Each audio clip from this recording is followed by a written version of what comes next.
preaching tungkol doon, yung tungkol sa Rosh Hashanah, tsaka sa year 5785 or 2025 sa parang equivalent sa atin, sinasabi nga doon, di ba, na 5785 ay double grace. Tapos, may pinaprophesy nga sila, di ba, na sinasabi nila na itong year na to, talagang i-redeem daw natin yung time. Bakit? Kasi the days are evil. Tapos, nung pinanood ko rin si Lisa Bibir na in-interview ni Sidrot, di ba, sa It's Supernatural, may sinasabi din doon si Lisa Bibir tungkol sa redeeming the time. And I believe, di ba, na ito din yung mensahe ng Panginoon sa atin ngayong taon na to. Di ba? So, nung nakaraan, nung tinapik ko sa inyo yung nung Wednesday yung divine intervention, yun talaga is nagsasabi na kadalasan talaga kailangan natin ng tulong ni Lord. Tapos nung last naman, 'di ba, tinuro natin what to do when 'di ba, parang when someone has wronged you, 'di ba? Na inayos ng Panginoon yung natin, relationship natin sa kanya and maging yung relationship natin sa iba. Kaya ngayon, ang title ng message natin is about redeem your time. Ayan, sabi mo nga sa katabi mo, redeem your time. Ayan, sabi kasi ng Ephesians 5:15 to 17, see then that you walk circumspectly, not as fools but as wise, redeeming the time because the days are evil. Therefore, do not be unwise, but understand what the will of the Lord is. Sa Tagalog, kaya mag-ingat kayo kung paano kayo namumuhay. Huwag kayong mamuhay tulad ng mga mangmang, kundi tulad ng marurunong na nakakaalam ng kalooban ng Diyos. Huwag ninyong sayangin ang panahon ninyo, gamitin nyo ito sa paggawa ng mabuti dahil sa maraming gumagawa ng kasamaan sa panahong ito.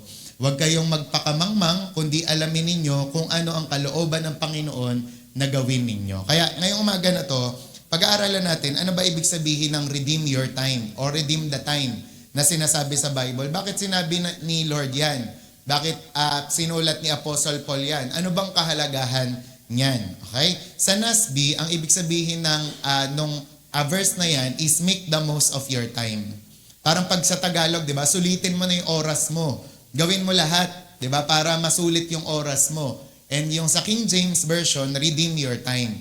Pag sinabing redeem, di ba, napag-aralan na natin ito, ang ibig sabihin ng redeem, buy back. O kaya naman, yung nasanla, yung tutubusin mo.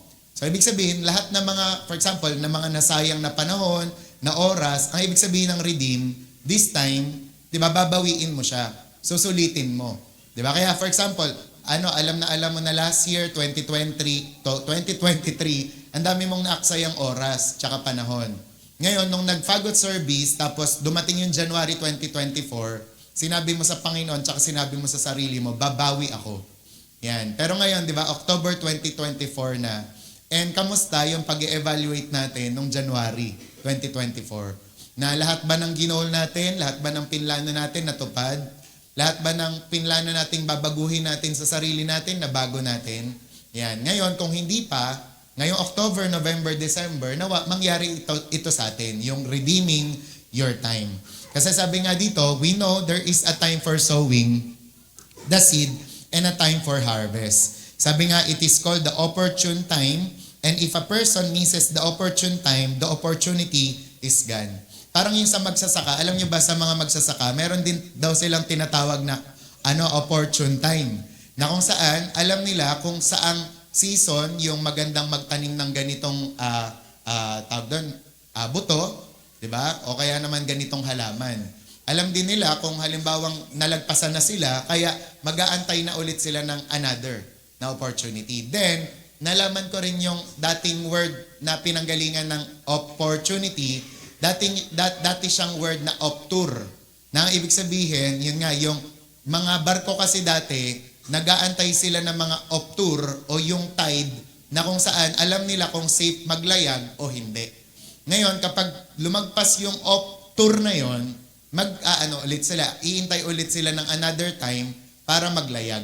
Okay? Kaya dito, sinasabi ng Panginoon sa atin na dapat alam natin yung mga oras at yung mga panahon.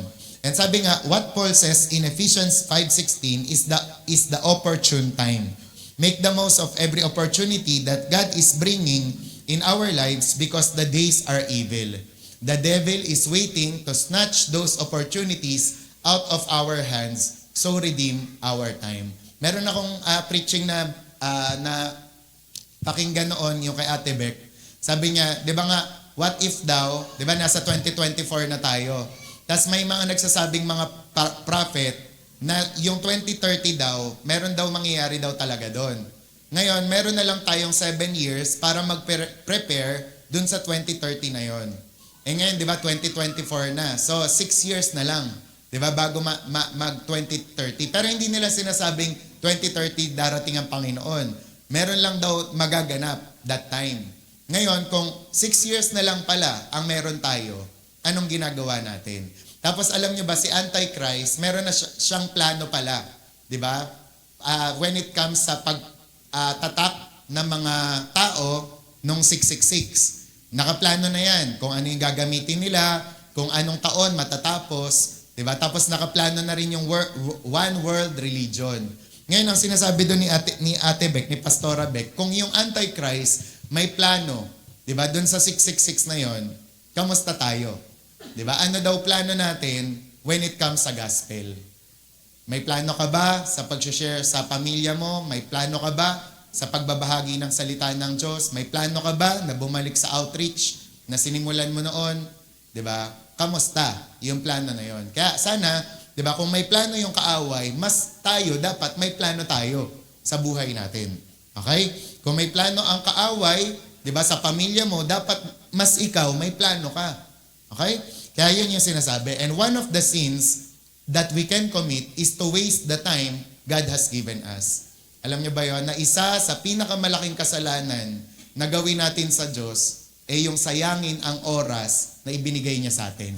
Sabi, many believers have a feeling that now that we are saved, we are God's and I can use my time as I want. Pero God cares about how you use your time. Diba? Maraming nag-iisip, diba? Ay, malaya na tayo. Diba? Pwede na nating gawin kung ano yung gusto nating gawin sa oras natin. Diba? Pero hindi. Bakit? Kasi nagkikare ang Diyos. May pakialam ang Diyos sa paano ikaw mag-spend ng time mo. Kaya sabi nga ng Colossians 4:5, be wise in the way you act toward outsiders. Make the most of every opportunity. Ano ibig sabihin nun? Diba? Na maging marunong tayo. Huwag daw tayo maging mangmang. Alam niyo naman, diba, kung ano ang ibig sabihin ng mangmang. Diba? Sa modern na word, pangit yung ibig sabihin niyan, diba? Yung B-O-B-O. Kayo ba, gusto niyong nasasabihan kayo ng B-O-B-O? Diba? Ayaw naman natin, diba? Pero ang sinasabi nga ng Bible dyan, be wise. Maging wise ka. Maging matalino ka, maging intelligent ka sa paraan ng pamumuhay mo. Okay? Kasi, time not used, next natin, time not used is a time wasted. Pag hindi mo daw ginamit yung oras mo, lalong-lalo na sa Panginoon, sayang lang yan. Kaya nga sabi ng Genesis 47 verse 9, and Jacob said to Pharaoh, the years of my pilgrimage are 130. My years have been few and difficult, and they do not equal the years of the pilgrimage of my fathers. Ano kaya ibig sabihin ni Jacob dyan? Doon sa, they do not equal the years of the pilgrimage of my fathers. Ano ibig sabihin nun? Na hindi daw na spend or na-invest ni Jacob yung buhay niya gaya ng pag-spend ni Abraham tsaka ni Isaac ng buhay nila. Parang sa madaling salita, si Jacob, parang may sinasabi siya dyan na ang dami kong nasayang. Diba? Na which is, nalaman naman natin, diba? Sa mga Sunday schoolers dyan, sa mga nagbabasa ng Bible, ang dami. Mga pinagagawa ni Jacob bago pa man siya maborn again, bago siya, diba? Baguhin ng Panginoon. Ang dami niyang kasinungalingang sinabi, ang dami niyang niloko, diba? Kaya parang sa part niya, ang dami kong mga sinayang na panahon. Kaya ikaw ba, ganun ka rin ba? Kapag ikaw ay nag-isip kung okay ba at sulit yung oras mo, dito sa mundong ibabaw, masasabi mo ba na sulit yan? Diba? Kasi sabi nga dito, what Jacob is telling, that in his 130 years of life, he has not used it productively as did his fathers, Abraham and Isaac. He wasted his time. Sabi nga, we cannot waste our time. We have a small life and God expects us to use it wisely. Diba? Na-imagine nyo nga daw, ako, sayang di ko nadala kasi, imagine niyo may dala-dala akong tali dito na mahaba. Imagine niyo na lang. Tas yung tali na yon, hindi siya talaga natatapos. Eternity, yung haba niya. Ngayon, ang life mo lang dun sa tali na yon, kung ikukumpara, ang life mo lang na dito sa earth is yung ganun lang, kakarampot. Pero 'di ba, ang daming mga tao nag-aaksaya ng panahon dun lang sa kakarampot na yon. 'Di ba? Wherein ang totoo naman talagang buhay ay walang hanggang buhay. 'Di ba? Which is ito ang pinapahalagan, 'di ba? Yung ibang mga tao, ito lang yung binibigyan ng importansya. Kaya sabi nga ng James 4:14, why you do not even know what will happen tomorrow? What is your life? You are a mist that appears for a little while and then vanishes. Sabi mo nga sa katabi mo, madali lang ang buhay. Kaya nga ito, parang karugtong to nung bago mag-anniversary na message, di ba? Yung before it's too late, di ba? Parang ito, kaugnay din niya.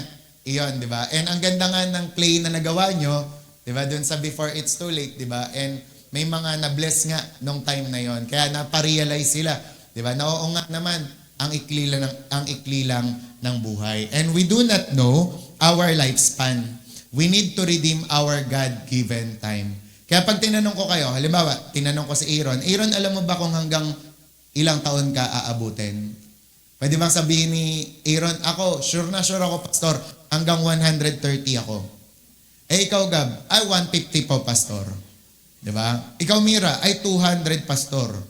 Kasi hindi ako mahilig sa sweets tsaka sa chocolate. Kaya aabutin akong 200. So, meron ba? Meron bang makakapagsabing ganon? Wala.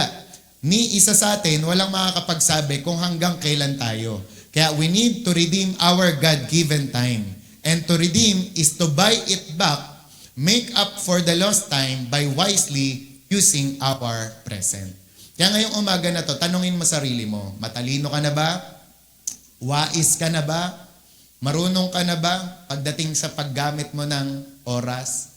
'Di ba? Kasi may mga kasabihan tayo eh, 'di ba? Sino dito yung mga matatanda na tapos nagko-comment sila sa mga anak nila, itong si one day millionaire to. Pag nakatanggap ng incentive, ubos lahat. Hindi man lang marunong, hindi wais, hindi matalino. 'Di ba? Kung napapa-comment tayo ng ganun sa pera, dapat mas napapa-comment tayo o napapaisip pagdating sa oras. 'Di ba? Na kapag alam natin na merong nasasayang na oras, talaga namang nag-iisip tayo kung paanong i-buy back 'yon, 'di ba? Kung paanong i-redeem 'yon. Halimbawa nga daw dito, kunwari ikaw, sasabihan ko si Jassel. Jassel, bibigyan kita ng 86,400 a day. Ngayon, ang condition ganito. Pag ikaw, hindi mo ginastos yon sa isang araw, mawapla yon, babawiin ko yon.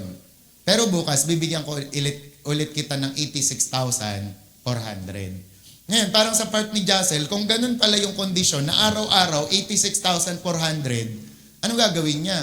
Siguro, iniisip ni Jassel, talagang mag-iisip yan, magpaplano yan. Paano kung gagastosin to? Sayang naman kung halimbawa, bukas wala na rin naman to. Diba? Parang yung sa load, diba? Kung alam mo na, kunwari, nag-load ka ulit, idadagdag yon dun sa load mo. Maglo-load ka talaga. Kasi diba, meron minsan na expire, kaya, ay sayang, 14 gig na sana eh. Naging 7 gig lang tuloy ulit. Diba? Ngayon, ganun din daw sa panahon, sa oras. Ganito yan. God has given us, next natin, all of us a bank called the time bank. And every morning, God credits you with 86,400 seconds. And every night, God writes off as loss whatever of these you have failed to invest in good purpose. Sabi, it carries over no balance. The clock is running, so make the most of your time. Diba? Kaya nga daw ang pera, pag nawala, mababalik daw yan. Pero pag ang oras nawala, hindi na daw mababalik yan. Kaya nga mas mahalaga daw ang oras eh. 'Di ba? Kahit nga mga Grab rider, lagi nilang sinasabi 'yon. Ay, yung binigay ko sa iyo, kikitain ko rin din naman 'yan. 'Di ba? Kaya okay lang 'yan, sige. 'Di ba? Yung mga namamalimos, nagbibigay ng limos, rather. 'Di ba? So ganun ang prinsipyo nila. Pero ang sinasabi nga dito, mas mahalaga ang oras. Kaya sabi nga ng isang quotation or tula, I have only just a minute, only 60 seconds in it. Force upon me, can't refuse it. Didn't seek it, didn't choose it. But it's up to me just how I use it. I must suffer if I lose it, give account if I abuse it. Just a tiny little minute, but eternity is in it. Ano ibig sabihin nun?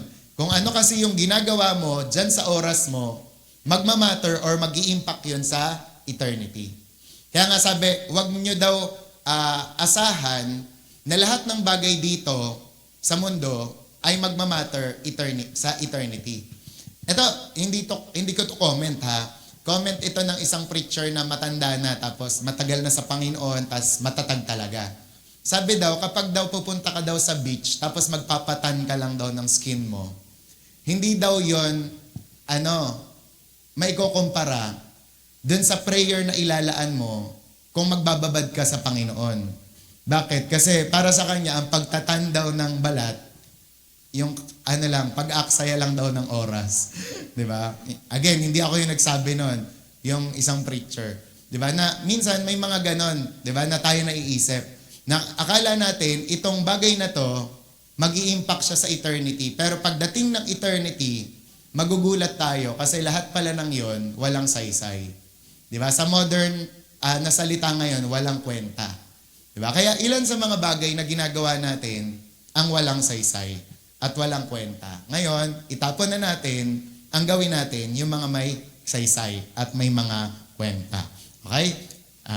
Sorry dun sa term na kwenta. Okay, next naman, ito si Moses. Kasi dito si Moses, di ba? Naalala niyo ba si Moses? Kailan siya naglingkod talaga, nag-ministry kay Lord? 80. 80 na siya, di ba? Then parang nung 40 siya, may iba siyang ginawa. Tapos nung 80, doon na siya naglingkod sa Panginoon. Tapos later on, nung malapit na silang pumasok sa Promised Land, hindi pa siya nakapasok. Ngayon, anong pagsisisi siguro, tingin nyo, ni Moses? Siguro, napapaisip din siya, kagaya ng naiisip ng bawat isa sa atin, na sana nung 40 pa lang pala ako, naglingkod na ako kay Lord.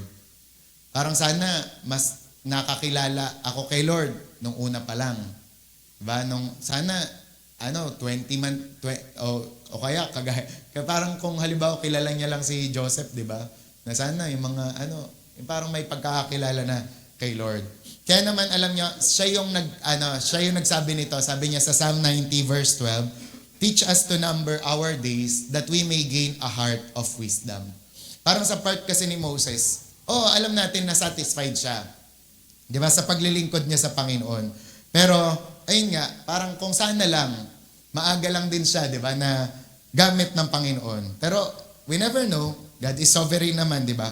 Pero, sinasabi dito na sana, nagagamit palalo siya. Kaya dito, naisip ko rin na i-connecta natin yung remember your Creator in the days of our youth. Nabasa niyo ba yun? Yung Ecclesiastes 12:1.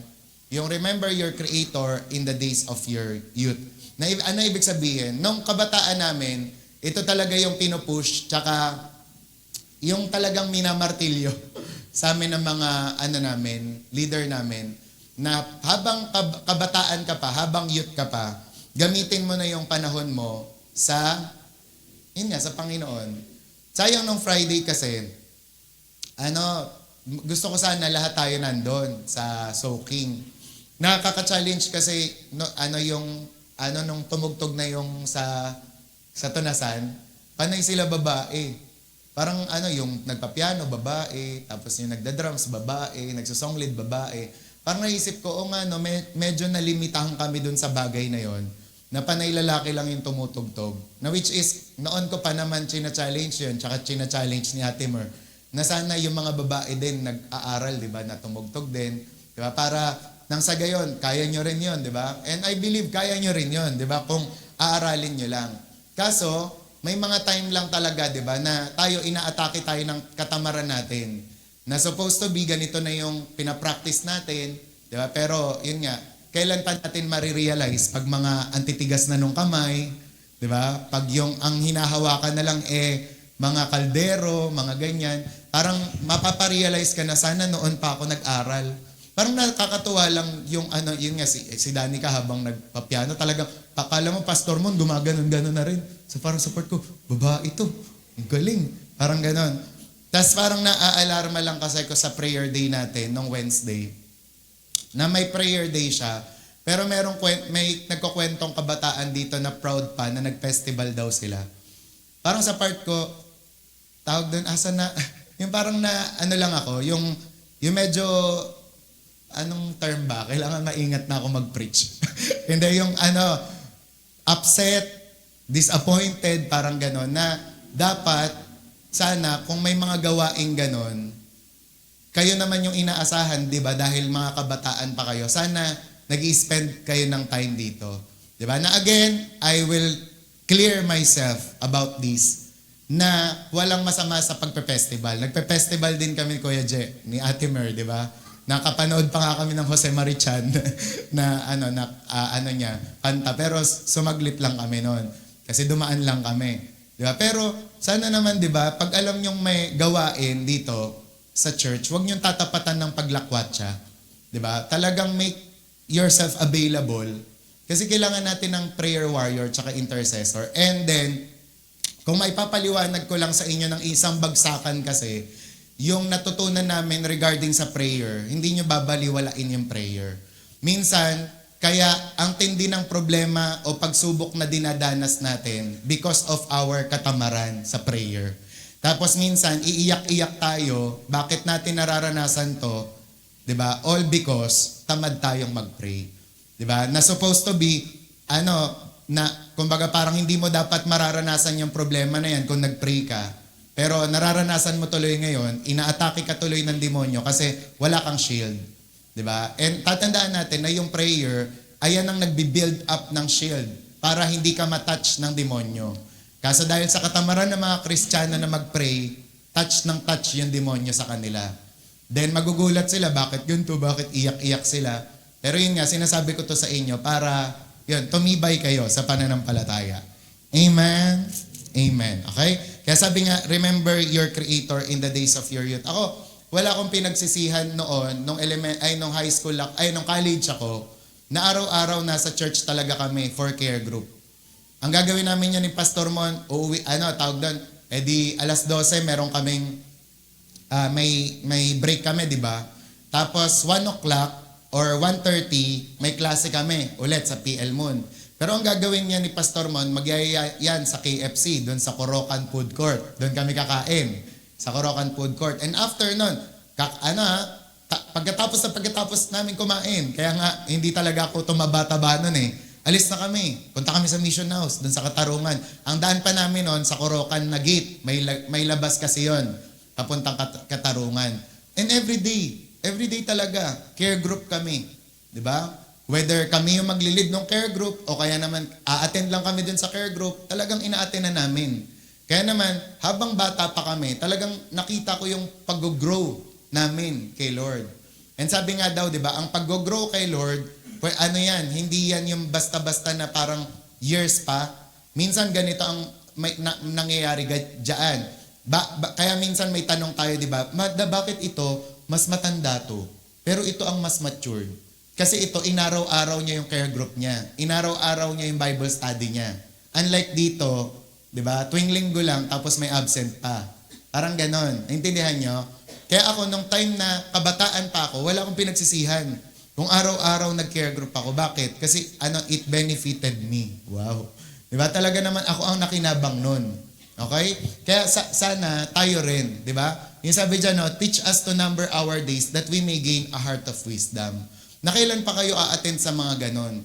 Kasi kung halimbawa, ang sisilipin natin dito, YA, Young Pro, may mga trabaho yung mga yan.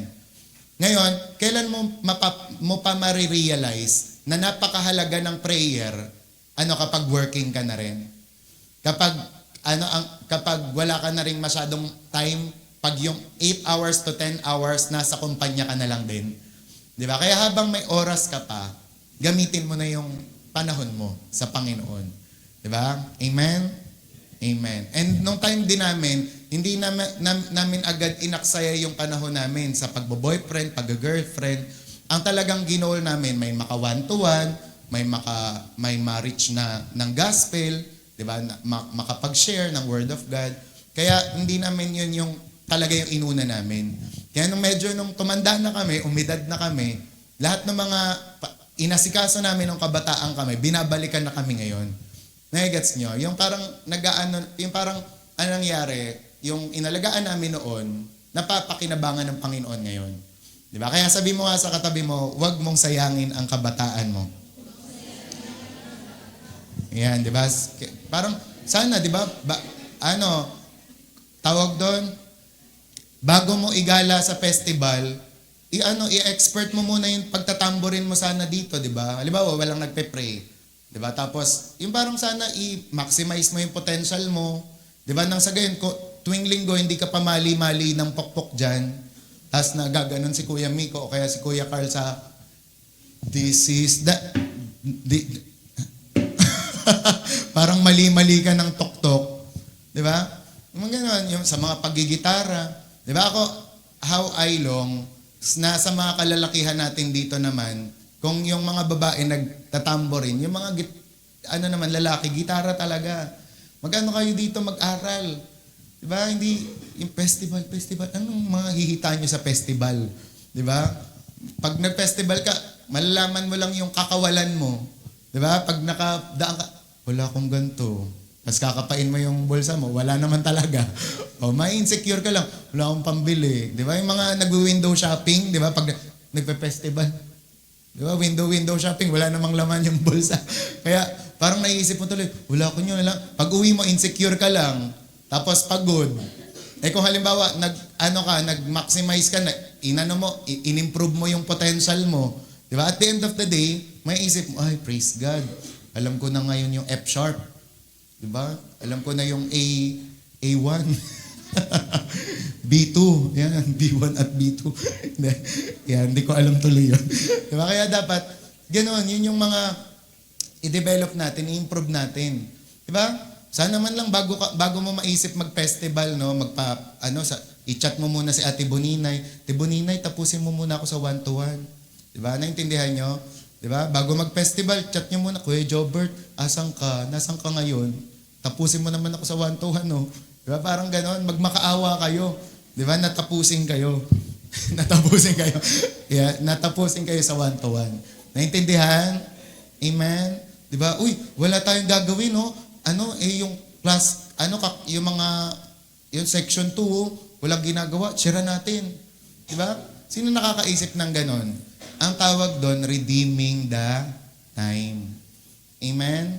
For the days are evil. Kaya sabi mo sa katabi mo, sulitin na natin. Kasi, if you do not use your time efficiently, you may not see the fulfillment of your God-given promises. Napag-akyat mo sa langit, Lord, bakit siya ang daming reward? Siya, nagsipag siya eh. Ikaw, ganito ginawa mo sa oras mo. Diba? Kaya nga nung time, nung mga nakaraan, hindi ko na po papangalanan. Ayan. May nakausap po ako dito na tatay. Ayan. Nung nakausap ko siya, talagang maiyak-iyak din ako. Kasi alam ko yung saya na nararamdaman niya. Sabi nung tatay na yon, Pastor, ipag-pray niyo po ako kasi ngayon lang po ako sumasaya. Ganon. Ngayon ko lang po nararanasan yung gantong kasayang buhay. Parang sa part ko, na minsan, yun talaga, parang ma-experience talaga yun ng isang tao na mapapaisip siya na, ba't ko ba ngayon lang naranasan to? Diba? Kaya kayo naman, diba, na nararanasan nyo na yan, diba, dapat sulitin nyo na habang bata pa. Okay? Kasi why should we redeem our time? Okay? Una, why should we redeem our time? Number 1, kasi we are accountable to God for our time. And the judgment is near. Malapit na. Di ba yung paghuhusga? Huhusgahan tayo ng Panginoon in how we spend or invest our time. And alam niyo ba, sa araw na yon, magugulat tayo sa mga malalaman natin. Dahil yung mga akala nating mahalaga ay wala palang halaga at saysay sa Kanya. Di ba? So, sa pagdating ng panahon, ayoko nga rin mangyari talaga sa bawat isa yon. Na pagdating ng oras, di ba, magugulat ka kasi lahat ng mga papadaanin sa apoy ng Panginoon, matutupok, diba? Pwera na lang kung talagang ginawa mo yan ng may pag-ibig sa Diyos at saka yung talagang yung para kay Lord talaga. Pero pagdating ng araw talaga, sabi nga, marami daw talagang matutupok sa lahat ng ginawa natin. Minsan, parang malalaman mo talaga, balance lang tayo dito. Pero kasi alam mo yung mga, for example, mga estudyante na naging cum laude, magna cum laude, summa cum laude, na balance talaga. Yung parang active kay Lord, tas active din sa school. Pero syempre, may mga ganun din kasi, di ba, na mga estudyante na ginos na, inidol na yung pag-aaral. Di ba? Nakakala mo naman, lahat ng buhay, doon lang umiikot. Di ba? Ganun din sa pagtatrabaho, na ginodiyos na natin yung pera, ginodiyos na natin yung trabaho to the point na wala na tayong panahon sa Panginoon. Kaya, tatandaan natin, we should redeem our time because we are accountable to God for our time. Sabi nga ng 2 Corinthians 5:10, "For we must all appear before the judgment seat of Christ, that each one may receive what is due him for the things done while in the body, whether good or bad." Diba? So, whether good or bad, ihuhusgahan ng lahat ng yan. And pangalawa, ng Diyos ang lahat ng yan. The days are evil. Bakit natin kailangan i-redeem ang time? Kasi masama na ang panahon, masama na ang generation na to, masama na yung mga nangyayari. Sabi nga daw, huwag daw tayong magulat sa pagsama ng mundo kasi yun naman talaga yung nakaprophesy. Pero yun, yung kila Ate Megs naman, Pastora Megs, na habang nandito pa naman daw tayo bilang eklesiya, may karapatan din daw tayo, di ba? May power tayo to legislate. Ano ibig sabihin nun? Na kapag may nababalita tayong ganito, ganyan, pwede nating kontrahin through prayer. Di ba? Pero, yun nga, huwag tayong atakihin sa puso, huwag tayong magpanik, di ba? Kapag nakikita natin na ang mundo ay sumasama na. Kasi bakit? Ganun na talaga. Yun nangyayari, di ba? Parang nasa, na tayo, days of Lot and days of Noah. Kaya sabi nga, Ephesians 5:16, "Make the most of every opportunity because the days are evil." Sino nakaalala sa inyo nung tinuro ni Ate Mer when it comes sa soul winning? Na pag ikaw daw, meron kang nilapitan ng Sunday, tapos sinabi mo, 1-to-1 tayo ha, Monday pa lang o Tuesday, i-follow up mo na. Kasi kapag hindi mo finalo up, may magpa-follow up sa kanilang iba. Pwedeng maunahan sila ng bisyo, ng droga, ng mga worldly friends. Kaya ano sinasabi dito? Make the most of every opportunity. Diba? And gaya nung tinuturo ni Ate Mer sa leadership, tayo kasi, nag-iintay lang tayo ng wave. Tapos tayo, mga surfer tayo, ngayon kapag dumating yung wave na yon, sasabayan natin. Kaya tayo, we make ourselves ready palagi. Kung nagpe-pray ka ng, "Lord, penging 1-to-1, dapat yung 1-to-1 mo na booklet, nandyan lagi. Diba? Sa bulsa mo. Diba? "Lord, penging 1-to-1, dapat yung Bible mo, tsaka yung 1-to-1 mong booklet, nandyan lagi, kasama mo." Naintindihan? Kasi dapat prepared ka palagi. Kasi what if nagpadala na si Lord ng iwa 1-to-1 mo, kaso hindi ka ready, wala na yung opportunity na sinasabi. Okay? Pangatlo, our days are numbered. Yan. So, ang araw kasi natin, hindi natin alam kung hanggang kailan, di ba? So, yung iba, nakakalungkot kapag nawawala, 25 pa lang, 18 pa lang, di ba, 17 pa lang. Pero tayo, mapalad tayo kasi ngayon nakakahinga ka pa, narinig mo pa tong message na to, mababawi mo pa. Di ba? Kaya sabi nga, "Show me, Lord, my life," next natin, "my life's end and the number of my days. Let me know how fleeting my life is. You have made my days a mere handbreadth. The span of my years is as nothing before you. Everyone is but a breath, even those who seem secure." Diba? Even those who seem secure. Diba? Na kahit yung mga nag-aakala na ganito, ganyan. Diba? So, maikli lang po ang panahon. Kaya nga sabi, don't count your days. Sabi ng isang preacher, make your days count. Diba? Again, don't count your days, make your days count. Make your days meaningful. Diba? Gawin yung meaningful ang mga araw natin. Okay? Kaya naman, how to redeem your time. So, paano natin i-redeem yung time natin? Remember, God is the creator of time. Next natin. So, God is greater than time. He was before time, He is in time, and God also exists after time. So if anyone wants to make the most value of your time, we need to ask God. Diba? Kailangan alamin natin mula sa Diyos. Let us inquire the Lord. So how to redeem your time? Unang-una, so take note of this. Number 1, treasure your time. Sabi, treasure our time as valuable and precious. Kasi every day is precious, we should treasure it and number it. Some say, oh, I wish it is the weekend. Sino nagsasabi niyan? I don't like this day. No, value every day. It's precious. Diba? Ngayon nauso yung tawag doon? Yung memes or yung basta yung sa Facebook, yung sabi Monday na naman, yung parang pagod na naman, parang ganoon. Yung parang di ba? Monday na naman, may pasok na naman. Diba? Pero yun nga ang sinasabi dito, kung ano daw ang meron ka ngayon, treasure it. 'Di ba? Kasi you never know, 'di ba? Hindi naman pwedeng linggo lang ang gusto mo. Kaya nga may kanta tayo, every day with you, Lord. Ano sabi doon? Is sweeter than the day before. Hindi. Every Sunday with you, Lord, is sweeter than the Sunday before. 'Di ba? So every day. Amen? Sabi mo sa katabi mo, every day. Every day is a blessing. Diba? Kapag na buhay ka ngayon, huminga ka ngayon, blessing pa yan. Blessing yan ng Panginoon. Kaya nga sabi ng Job 9:25-26, sabi, my days are swifter than a runner. They fly away without a glimpse of joy. They skim past like boats of papyrus, like eagles swooping down on their prey. Yan. Okay? Ang sinasabi dyan, si Job, nung panahon na naghirap siya, hindi niya minadali ang mga bagay-bagay. Nung naghirap siya at nagsasuffer siya, iniisip niya, anong matututunan ko dito sa bagay na to?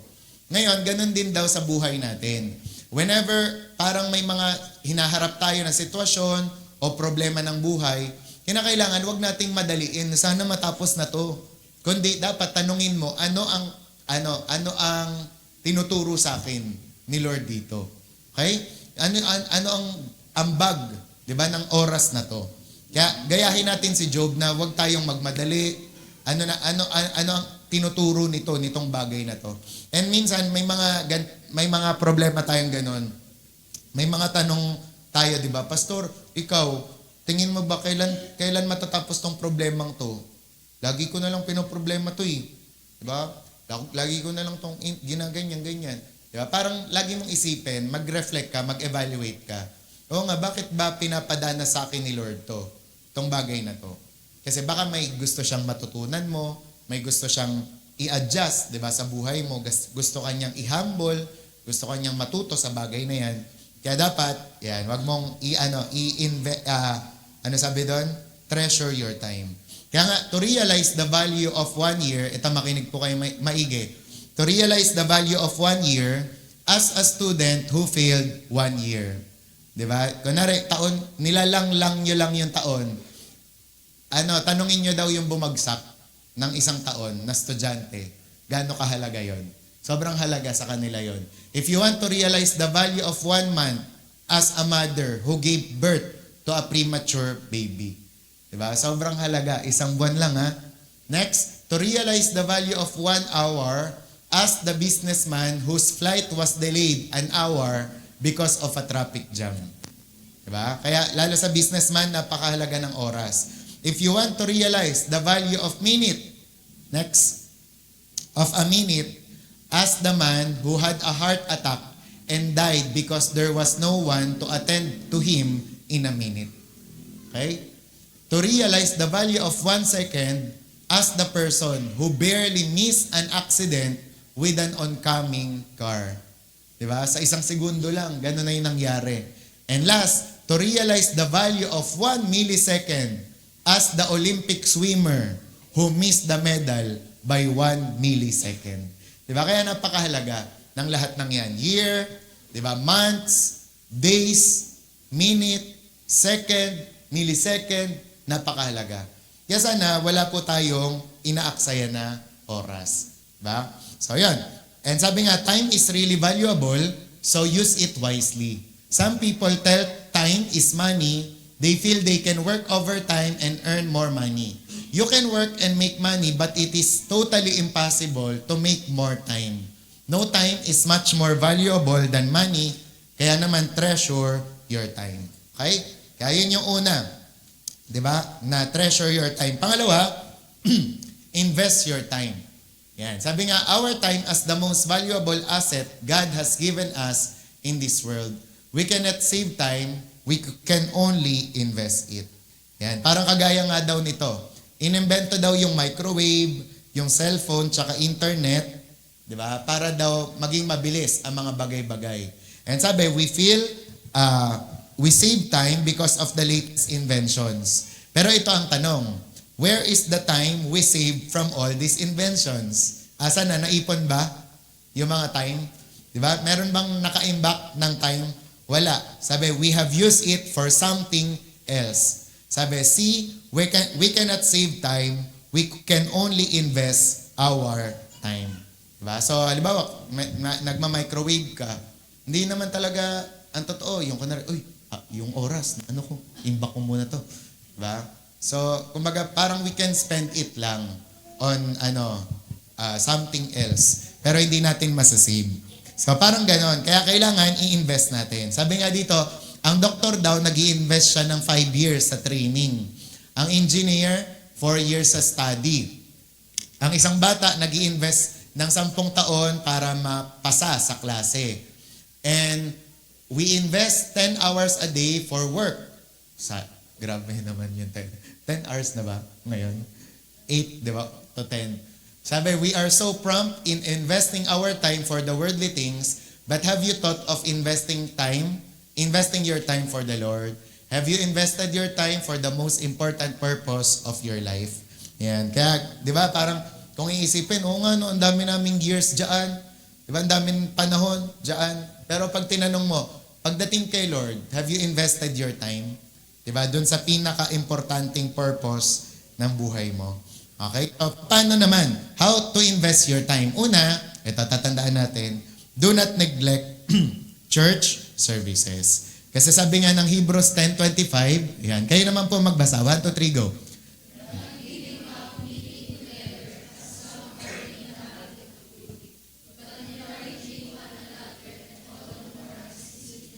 Yan. All the more as you see the day approaching. Na dapat nga daw, di ba, habang mas nakikita natin na malapit na yung rapture, mas masipag tayo na umattend sa service natin. Kaya again, una, how to invest your time, do not neglect the church services. Kaya nga ito, nilagay ko yung prayer na to. Sabi ko, sana po bumalik tayong lahat sa prinsipyong hindi optional ang gawain. Diba? Na pag sinabing prayer meeting, essential siya, necessary, tsaka it's a must. Diba? Kasi pag kunwari nga sa school, diba, pag sinabing, required, umattend ng baccalaureate mass. Diba? Kahit hindi ka Catholic, talagang a-attend ka. Required daw eh. Kahit Christian ka, diba, a-attend ka talaga. It's a must eh. Paano naman yung service natin kay Lord? Sana, diba, nakikita pa rin natin yung service natin kay Lord as essential, hindi optional. Sino dito, mahalaga pa rin sa inyo yung prayer meeting? Bato-bato sa langit, ang tamaan, magbago, magkabukol. Ayan, di ba? Pero ang prayer meeting, ina-abstinent na. Di ba? Optional na lang. Pag tinatamad, okay lang na wala. Di ba? Pag sinisipag, okay lang na wala. Pag sinisipag, sige, attend. Di ba? Kaya tayo, tatandaan natin, how to invest our time, do not neglect church services. Sabi mo sa katabi mo, huwag kang a-absent. Okay? Kaya, sana, di ba? Sino dito wala pang absent sa service ngayong taon? Ay, ang daming wala. Taas kamay nang wala pang absent ng isang taon. Huwag kayong mahiya. Taas kamay. Yan. So, ma-maintain ba natin yan hanggang dulo? Amen. I seal it with the blood and spirit of Jesus. Na dapat talaga. Automatic yan. You discipline yourself. You discipline your body. Do not neglect church services. Ilang linggo meron sa isang buwan? 4 lang o kaya 5. Ilang araw meron sa isang buwan? 30 o 31. Isipin nyo yun, 4 lang. Minsan ina-absentan pa natin. Di ba? Kaya yan ang rason bakit hihina-hina. Minsan, lalamya-lamya, lalambot-lambot.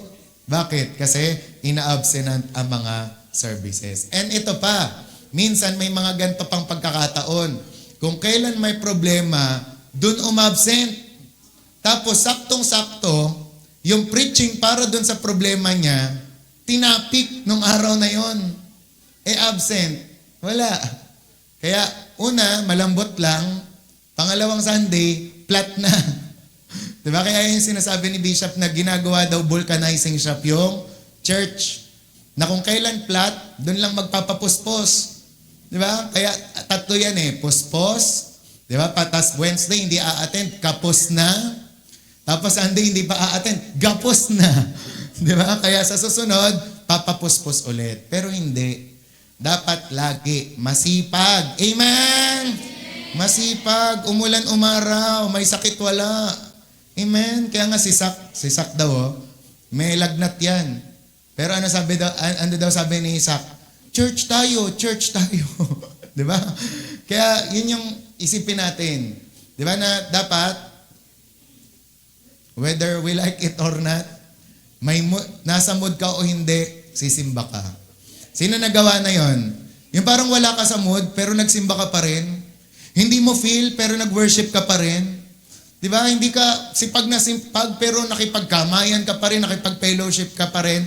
Kaya at the end of the day, you are blessed. Amen? Blessed na blessed ka talaga. Lumakas ka. Tumatag ka. Nakorek ka ng Panginoon. Nag-improve ang buhay mo. Kesa naman na natili ka doon sa isang sulok ng iyong bahay. Kung saan madilim na madilim. Kinuha mo yung blade. Diba? Tinitigan mo lang. At tinamad ka na. Ay, nakakatamad pala.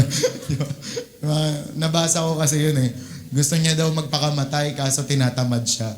Parang, sabi ko, parang mga kabataang to. Diba? Kaya yun yung sinasabi na, umattend ka. Okay? Sabi mo sa katabi mo, umattend ka. Alam niyo na nakaraan, yung mga feast natin, Rosh Hashanah, tapos yung Yom Kippur, Day of Atonement, may mga attack nun. Yung parang feeling namin, may mga, parang nagkakaroon kami ng mga, yung parang sa pakiramdam. Parang ang feeling namin, hinahadlangan.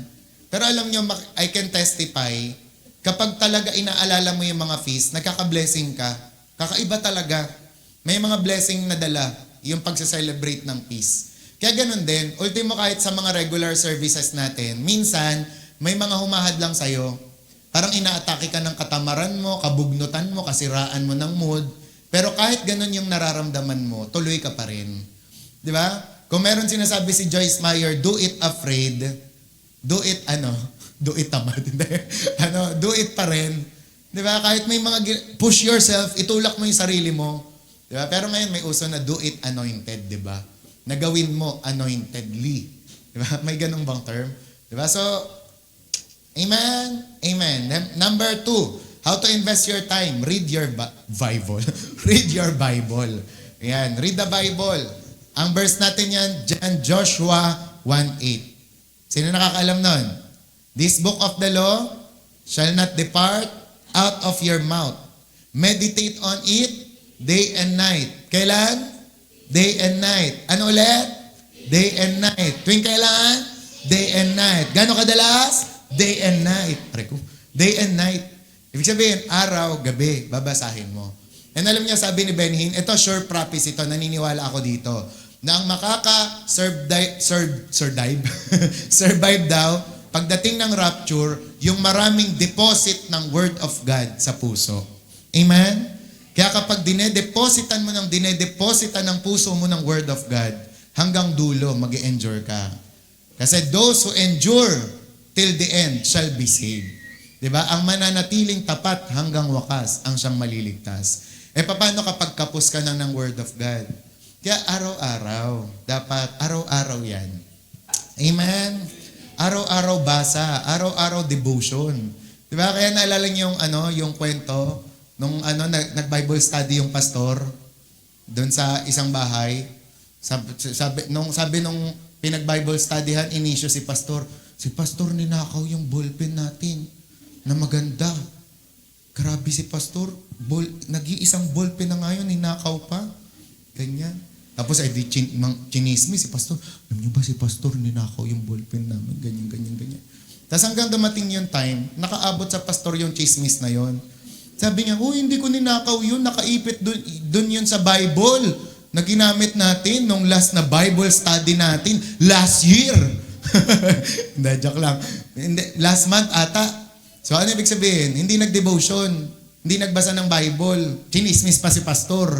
Di ba? Kaya tayo, ano ibig sabihin? Dapat tayo nagbabasa tayo ng Bible. Para nang sa gayon, makita mo, Gab, yung 1,000 inipit ko sa Bible mo. Wow! May mga ganon. Di ba? Ganon din sa ano. Di ba? May kwento rin yung nagalit yung anak kasi nakakaasar naman. Birthday ko ngayon, Bible yung niregalo ng tatay ko. Asar ko. Gusto ko, kotse. Ganyan. Tampo-tampo siya sa tatay niya. Yung pala, ang ending, yung susi ng kotse, nandun sa Bible. Ang gusto lang ng tatay, anak, magbasa ka kasi ng Bible. Di ba? And minsan, most of the time, ganun din tayo, ang pagpapala nasa Bible. Kaso hindi mo binabasa. Di ba? Kaya sabihin mo sa katabi mo, basahin mo. Di ba? Kaya dapat basahin natin ang Bible natin kasi andyan ang pagpapala. Amen? Amen. Di ba? So, read your Bible. Pangatlo, spend time alone with God every day in prayer. Ito, favorite to ni Angelica na quotation. Yung prayer is a great time saver. Totoo talaga yan. Na kapag may gagawin ka, kapag marami kang schedule, kapag ang dami mong mga inaatupag, ano dapat unahin mo? Prayer. Kasi bakit? Yung prayer ang gagawa ng paraan para yung araw mo maging produktibo. May natutunan ako kay Pastor Mon nung Friday. Sabi niya, we consume our time by worrying about tomorrow. Diba? Ngayon, madalas, nag-worry tayo sa tomorrow natin simply because we do not seek God today. Diba? Ang sabi ng Matthew 6:33, seek ye first the kingdom of God and His righteousness, and all these things shall be added unto you. Amen? Unahin mo si Lord, tapos, sinong bahala sa'yo? Si Lord. Idaragdag niya na lang, ang lahat ng mga kailangan mo. Amen? Kaya anong kasunod ng Matthew 6:33? Di ba? Ang sabi doon, do not worry about tomorrow. Kasi ang gusto ng Panginoon, unahin mo ako anak, akong bahala sa kinabukasan mo. Pero tayo, kaya hindi natin na-enjoy yung ngayon, bakit? Kasi yung bukas agad, yung iniisip natin. Kaya again, tanong, meron bang nakakaalam kung andito ka pa bukas? Wala. Kaya enjoyin mo yung ngayon. Seek God today. Diba? Kagaya ngayon, makinig ka muna ng preaching. Huwag mo munang isipin yung ulam nyo mamayang LG. Makinig ka muna. Diba? Huwag mo munang isipin yung paggala mo mamaya. Makinig ka muna. Okay? So, yun. Kaya sabi nga, magkakaroon tayo ng problema sa tomorrow natin because we do not seek God today. Kaya prioritize God. O, basahin nyo to. Psalm 55:17.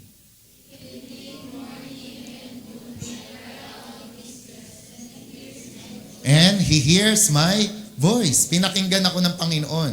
Okay? And next naman, letter D, invest your time in bringing others to Jesus Christ. And ito, syempre, sana ma-prioritize din natin tong bagay na to. Kasi alam niyo kung bakit? Lahat daw ng mga bagay na ginagawa natin dito sa church, gagawin natin sa langit. Makinig kayo maigi. Kaso, meron lang daw tayong ginagawa dito na hindi na natin magagawa sa langit. Ano yon?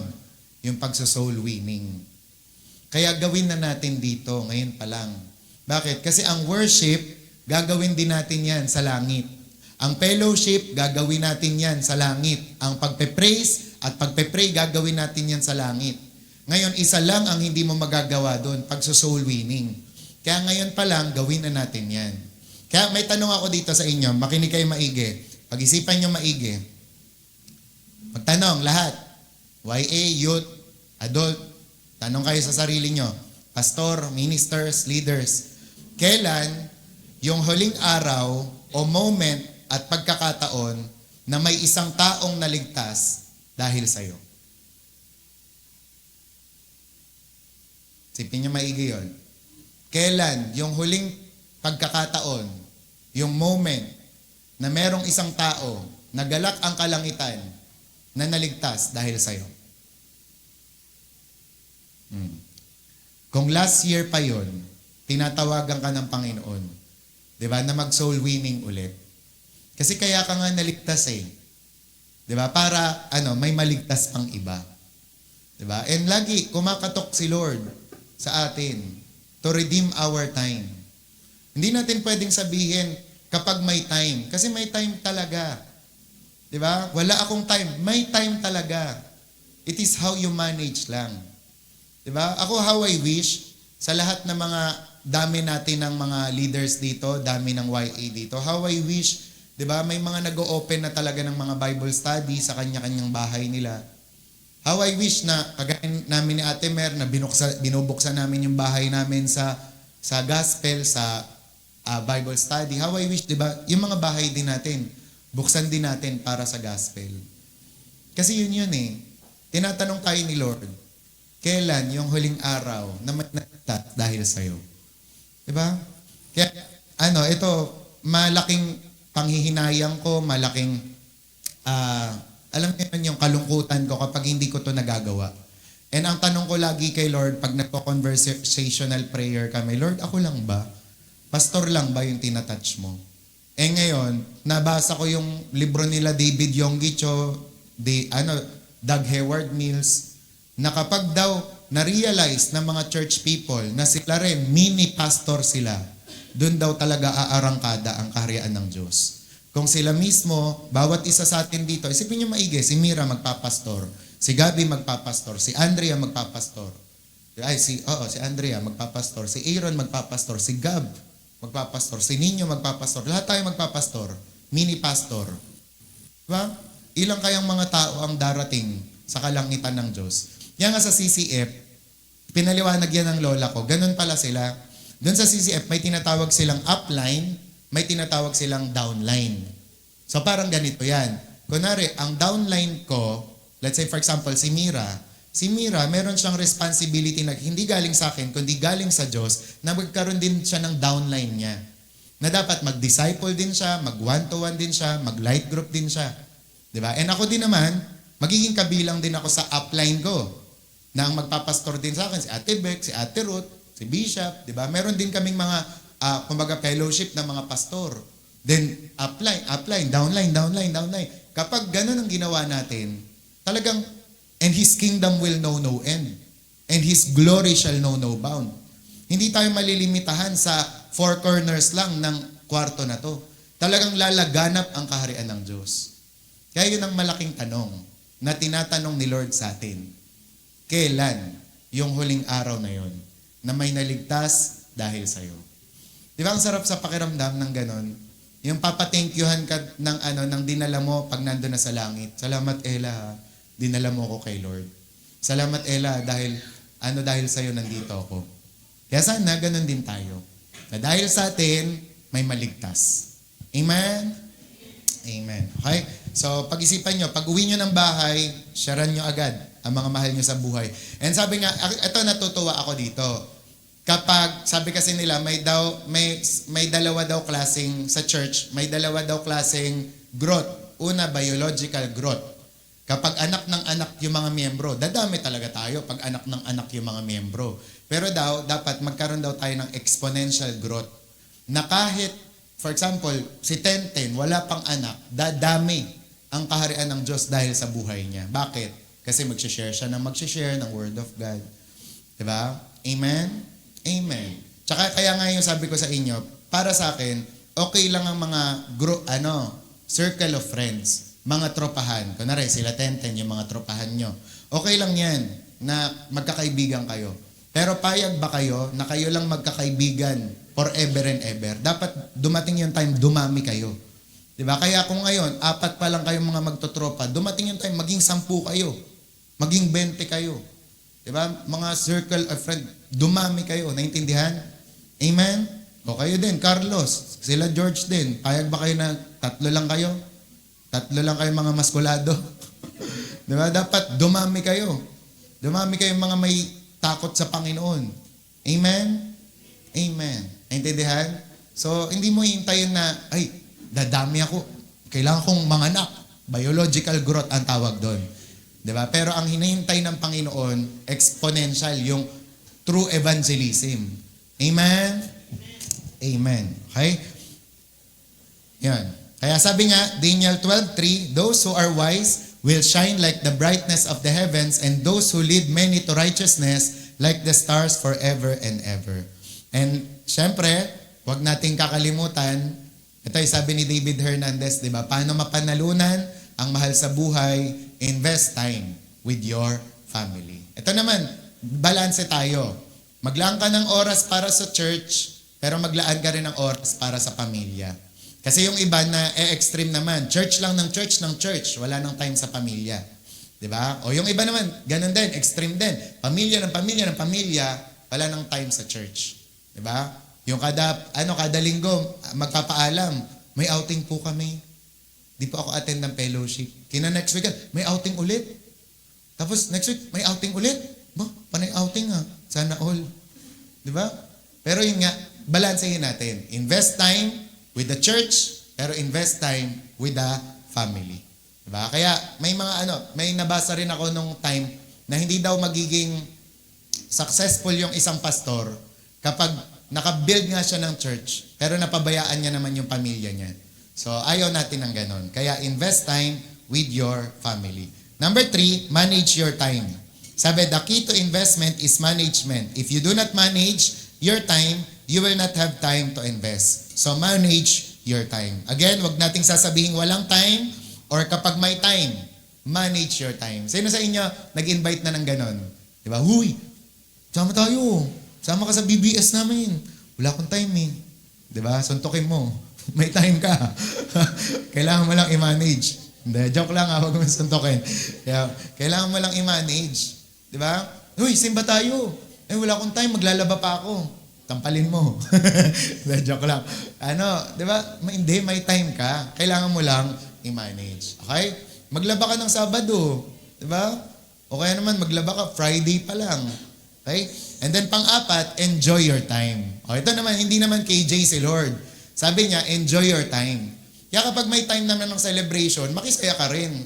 Sino sa inyo may time ng celebration, kayo, KJ kayo? Happy birthday! Tapos may papansin doon, ba't nandiyan ka? Hindi, wala ako sa mood, ganyan. Time of celebration, tapos may papansin doon. Oo, naintindihan natin yung mga ganon. Pero, halimbawa, when it's time to celebrate naman talaga. Di ba? Kunwari, pag sinabi, uy, feast ngayon, let's celebrate, ganyan-ganyan, makiselebrate tayo. Hindi yung KJ, hindi. May mensahe sa akin ng Diyos. Dapat sumimangot tayo. Di ba? Hindi ganon. Enjoy your time din. Sabi, we need to enjoy our time on earth. Sabi, many people are always sad, upset, negative, and waste their precious time. Christ died for us to live in joy and happiness. Sabi nyo nga, joy. Happiness. Diba? So enjoy every day. Diba? Do not give chance for conflicts, ego clashes, fights, and waste your time. Be joyful. Diba? Sino sa inyo, magpipiknik kayong pamilya? Diba? Tapos yung mag-asawa nag-away na, kasi naman, iniwan mo yung lunchbox, yan tuloy, wala ka. Iniwan mo yung pangsapeng, ganyan-ganyan. Magpipiknik nga para masaya eh. Diba? O sino sa inyo, mga estudyante naman, field trip. Pero ikaw, wala kang ginawa kundi mag-worry. Okay ba itong bus? Hindi ba ito sasabog? Nakita ko kasi doon sa sumabog. Ganyan-ganyan. Diba? Enjoy. Enjoy your time. Diba? Huwag kang makipagyabangan ng mga nakaraan. Ito, aamin ako. Sabi ko sa sarili ko, oo nga, parang nakakapagod din minsan na laging maging the best. No? Sino sa inyo minsan nakakaranas ng ganon? Yung parang napapagod ka rin na maging the best o kaya naman yung napapagod ka rin na makipagkompetensyahan. Yung kailangan, ikaw ang pinakamagaling. Ikaw ang pinakamaraming miyembro. Ikaw ang pinakamaraming anointed na ganyan-ganyan. Parang minsan nakakapagod din yung ganon. Yung parang minsan, alibaw, pag may may umangat na mas maraming miyembro, mas mapogi, mas maganda, parang Hindi na ako pogi. Yung parang na ano ka na, nawawalan ka ng gana. May kilala akong ganon, yung nagkaroon ng 95, ay line of 8. Kasi line of 9 siya eh. Tinamad na mag-aral. Sabi ko, ay wow, ako nga line of 7 eh. Talagang tinamad na. Kasi line of 9, talaga. Tapos, line of 8 lang, tinamad ka na. Sabi ko ganon. Kasi ang tawag dyan, no, ego clashes. Yung parang nakakapagod yung ganyan. Yung parang yabangan. Kaya nga ako naranasan ko rin yon sa pamilya.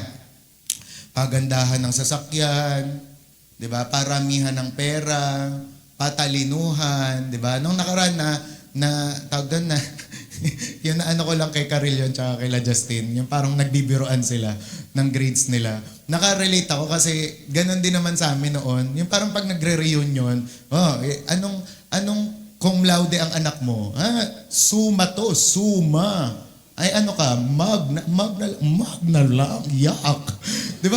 Sipin nyo Di ba parang, grabe naman, ang hirap naman sumaya sa mga ganong klaseng tao. Di ba? Yung parang, for example, sa mga ano din, di ba? Parang sweldo.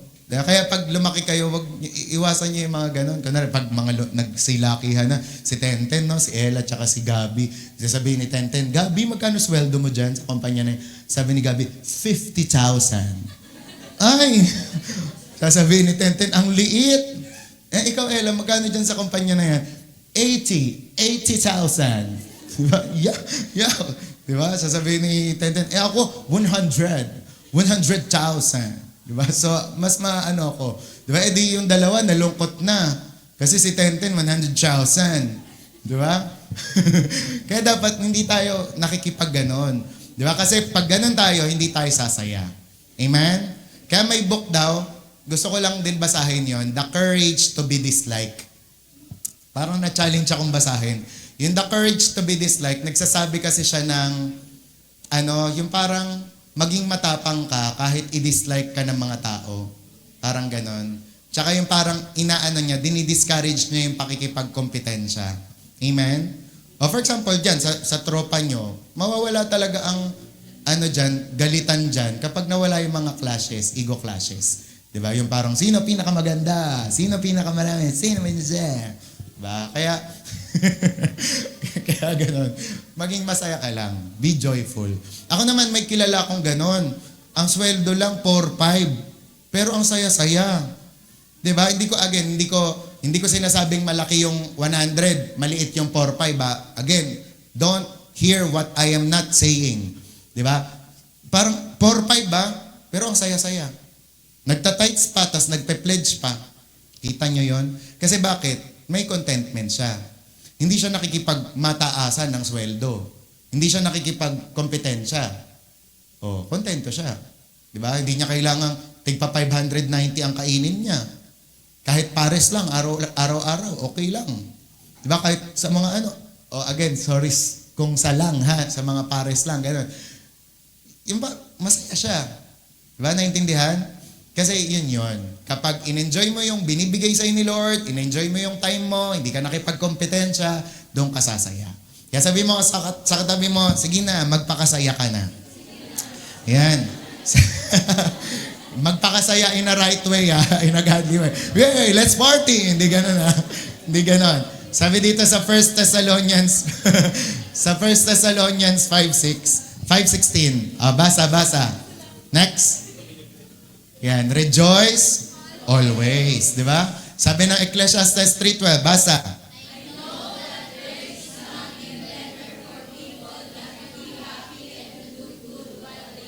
Di ba? Yun, to do good while they live and to be happy. Yan, patingin nga ng happy.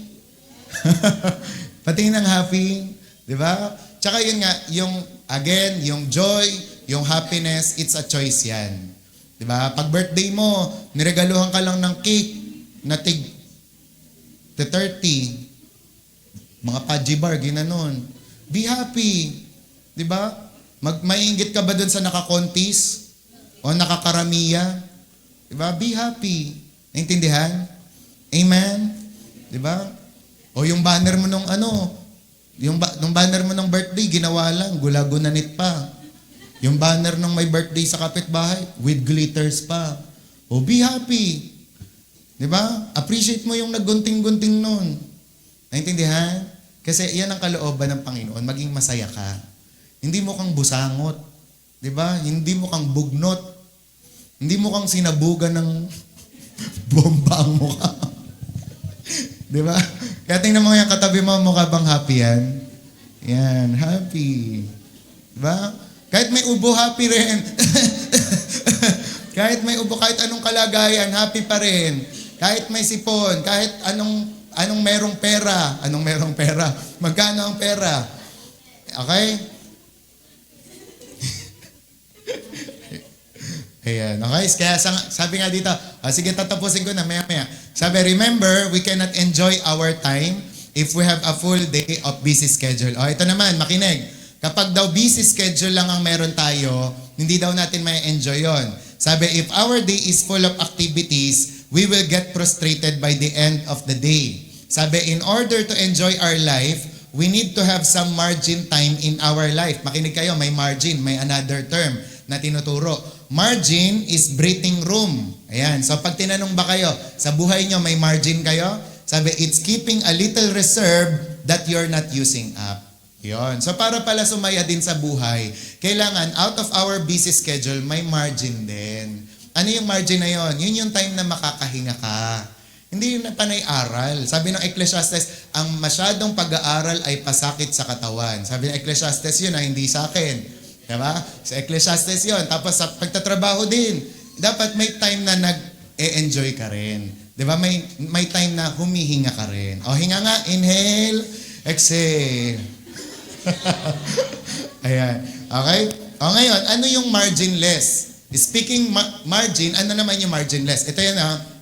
Marginless is being 30 minutes late to office because you were 20 minutes late dropping your child to school. You were late to school because the morning cooking got delayed by 15 minutes. The cooking got delayed because you got up 20 minutes late. You got up 20 minutes late because you were up on the TV until 12 midnight. Diba? That's marginless. Sabi, a good plan leaves some margin, some breathing space. Okay, Tam? Ba't ka late? Kasi nagluto pa ako. O ba't ka late nagluto? Kasi nalate akong magising.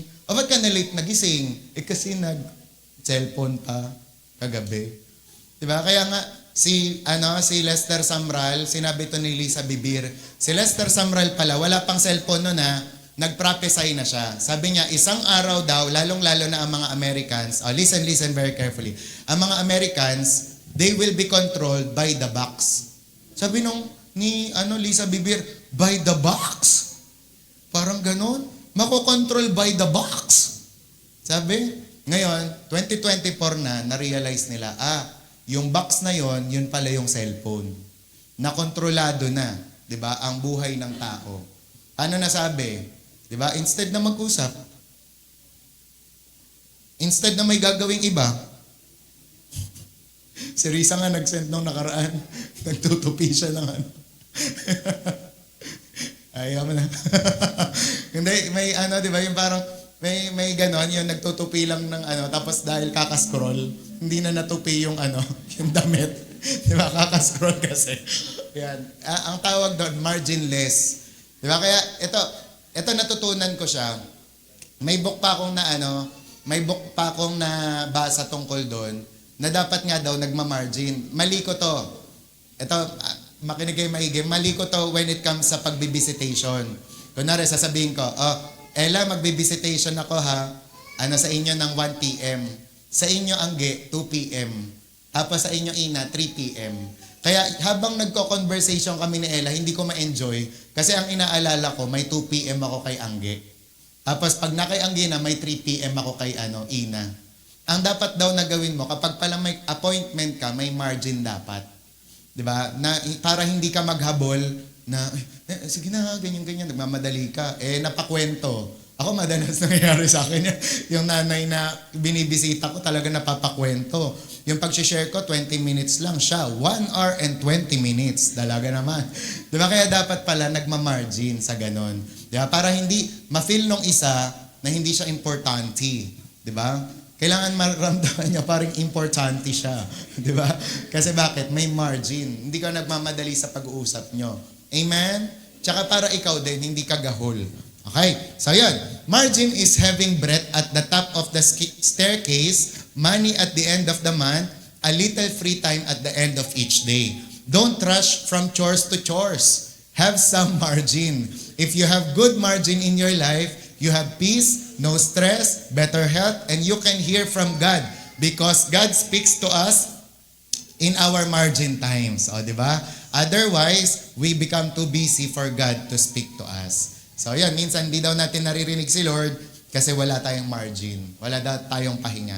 Okay? Kaya dito na, in conclusion, redeem your time. Make the most of your time.